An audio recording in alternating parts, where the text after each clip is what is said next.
reactions to being out there with officials and everything today? Yeah, it was good. It gave us an opportunity to, I think in a lot of situations get their interpretation of what they saw. Had a real good one-on-one session with our wideouts and our DBs. A couple flags thrown in those situations, and then the great part with the officials explaining what they saw and why they would call that. So, at times it doesn't matter. We can explain the rule to them, but it's when the guy who's actually administering the game explains what he saw and why he's calling it, I think gives our guys a better understanding. So we got a lot of real quality work. We had one-on-one O-line, D-line. We did some one-on-ones with our linebackers and tight running backs, and also with our outside linebackers against our tight ends. We did them with the DBs. We had a real good 7-on-7 session. So really what we did is we practiced and just integrated the officials into our practice. So. Yeah, when you go live, when you have officials on hand, is it any more live than your other full pads practices? Yeah, because we're tackling to the ground and we're cut blocking and doing all those other things to take people down. So this is your first chance to really see some of that? We've done a little bit, but this was probably the most extensive, but still just for part of it, not the old days where we're going to scrimmage for 2 hours and everybody's going to tackle and cut for 2 hours. Because the biggest thing for us is just to get situations. And I think if you look at some of the preseason games that have gone on. Everybody said, well, we played in a preseason game, but if you watch part of the Cowboys and the Raiders last night, well, you never got into a goal line situation because the ball was in between the 35s the whole time, and the final score was 3-0. So you have to be able to script it and orchestrate it to get yourself in a goal line situation. You got to script it and orchestrate it so that you can get yourself at end of the half situations, end of the game situations, or you can go through 2 or 3 if you had preseason games against other people where if the game doesn't express itself, if you don't get the ball inside the 20, you never get a chance to work on those things. So everything we did today was really situation oriented, and we got a lot of real good work and get a chance to get it on film and then show our guys when we get to meetings tonight. So how did Colt look in his first day back? He looked good. You guys saw him coming in. Is he any rust that he had to wear off or anything missing the first week? I would imagine he's like anybody that missed the first week. So he's certainly not jumping in with the ones right now. He's got to go through a 5-day acclimation period just like any other athlete that we have come in here. So he'll go 2 days in helmets and then 2 days in shells, and then on the 5th day he'll be allowed to put full pads on. So, when we were in full 11-on-11 tackling and all that other stuff, he was not involved in any of that today because he didn't have any pads on. So he's fully clear with you and everything? Yep. Fully to go. Yep. Any impressions, instant analysis of the quarterbacks and kind of how they manage some of those situations you put them in?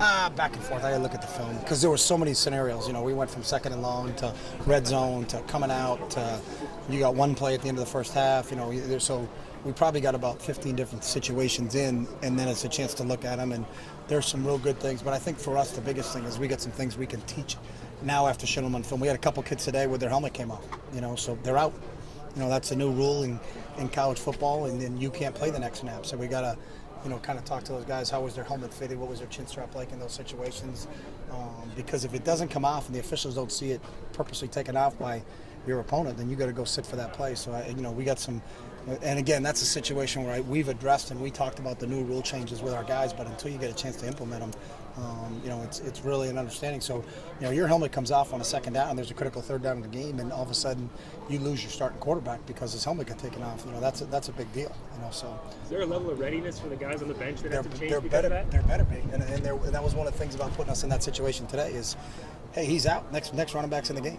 So Kenyon Barner's helmet comes off at any time. It's not like I can use a timeout or I can tell the official, hey, let's get another second chance at this. If his helmet comes off during the course of play, he's out for the next play, and that's how it's going to be administered. So the fact that we had officials there to administrate that for us was a pretty good deal for us today. And then we can show those guys on film. And then again, specifically what we're looking for, if there's a kid's helmet who comes off more than once, now how you wearing it, is it fitted the right way? Talk to our equipment guys about what's going on with such and such helmet, because it seems like his helmet is coming off more than anybody else, and that's a big deal for us because we can't afford to lose anybody. So how do you feel about your depth at tight end behind Colt with the other guys that are playing there? Our depth at tight end is not behind Colt. Our depth at tight end is we'll figure out who our starting tight end is when we get there, and it's an open competition. So there's been nobody declared. The last tight end that started for us is David Paulson. He's playing for the Steelers. So it's an open competition until we get to the first game. And every day I'm encouraged with the young guys.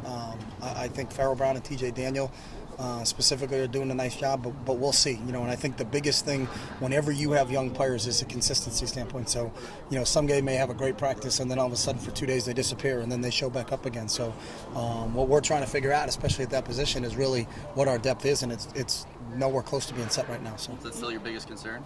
no, I got concerns with every position, but you had asked me about tight end, so I answered that question.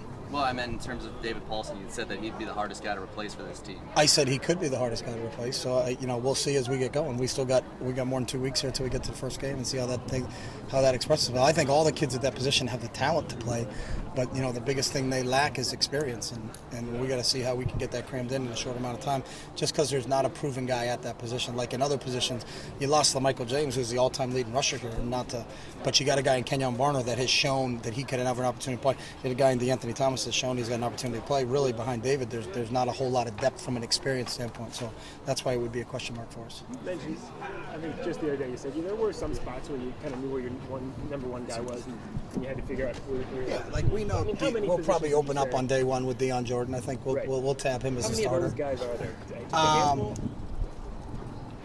I haven't even. I would say there's a handful at least. Yeah. Well, I haven't looked at it that way, sure. So. Because we haven't. All of our depth right now is talking about trying to figure out who do we think is going to be in our rotation, and the most important our question for us, from a personnel standpoint, is to make sure that Coach Oz understands it. Because hey, we really think this kid's going to play a significant amount at this position. That means we need to really make sure where does he fit on your special teams depth chart, and then it's a two-way street. He'll tell us that player X is standing out a ton on special teams. Well, that means we're going to bring him because he can make an impact on us on the special teams. How does he fit into what's going on? At your depth at the position, because it's unique for us. We got 4 home games.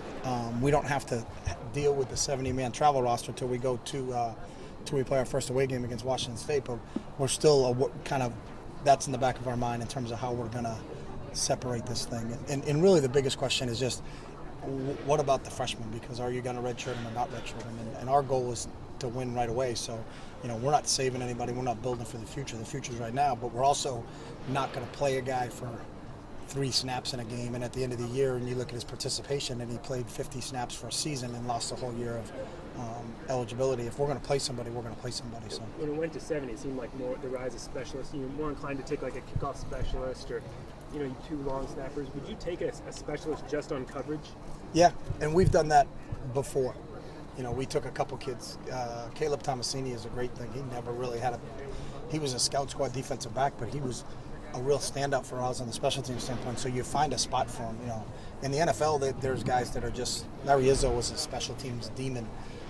The Patriots have one, and Matt Slater, who played in this league, really doesn't have a position. They do it, and they have a 46-man roster on game day. We'll certainly do it with a 70-man roster. So there are kids that are really contending. Their goal is that they may have 2 solid players ahead of them from a position standpoint, but they could be integral members and start on 4 special teams. So. With that, how the young guys acclimated, especially today with the beginning of practice? They were good.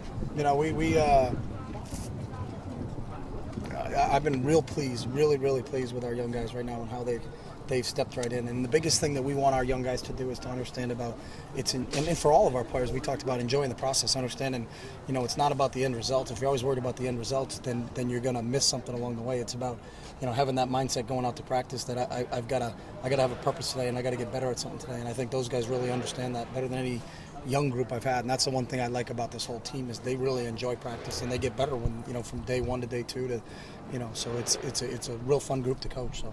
What about reps today? You talked the other day about getting 180 reps. Were you able to get a lot of reps in today? We got a lot of reps in, when it was kind of segmented. We're counting the one-on-ones and the 7-on-7, because we want to get them on tape with the officials. But we got to hustle in there and get some tape watch. That's our biggest dilemma every day is can we get enough film watch before we get our meetings coming up at 7 o'clock. So we got a lot of tape to watch as coaches. Those guys they get a little bit of downtime, but then we're prepared when we go into our meeting with those guys. So. Have you heard anything new from the NCAA? Nope. Anything else? Chip, you